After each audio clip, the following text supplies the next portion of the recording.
Build past. All right. Okay. That's, my name is Kasim. I'm a software engineer working on Runa. Just acquired a couple of days ago by Staples. Now we're in the Staples Innovation Lab. Super excited.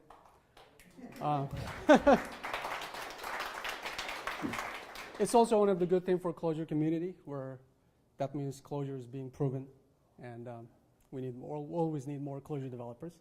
And how many of you have heard about Hazelcast? All right. How many of you have used CLJ Hazelcast? Thank you.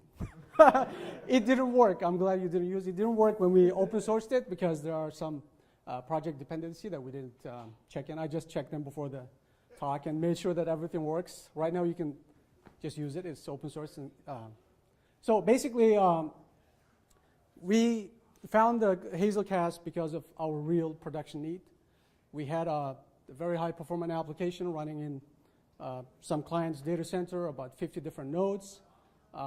We want to propagate a change all across the nodes in a fault tolerant manner, and make sure that the data is synchronized across all the nodes. And at that time, we discovered Hazelcast, and then, since we're a Clojure shop and our application is 100% Clojure, so we said, okay, we're going to write a Clojure wrapper around it and publish a library. Basically, what it does is it's a wrapper around the Hazelcast library. It allows you to, just be able to build your own distributed in-memory key-value data store. And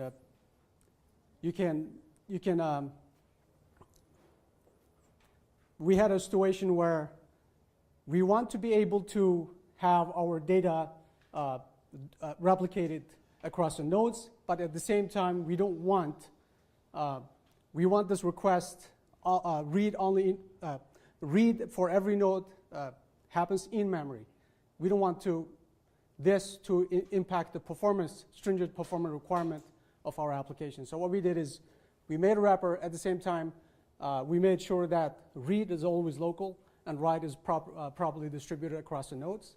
And you can also, if one node goes down, you're still safe. If that node goes down and come back online, the newest version of it is propagated. And it has been proven really well for our needs. And there are some codes that we need to clean it up. There's a widlock macro. We need to take it out and put in an option that uses a local cache, which is we use in production. It didn't get to the library, but we will. So hopefully in the future, we will put more of a, not only a wrapper library, but library out for the community to use. Thank you. That's all. Any question? Yeah. What consensus algorithm are you using? Basically, what this does, basically, it's purely P2P.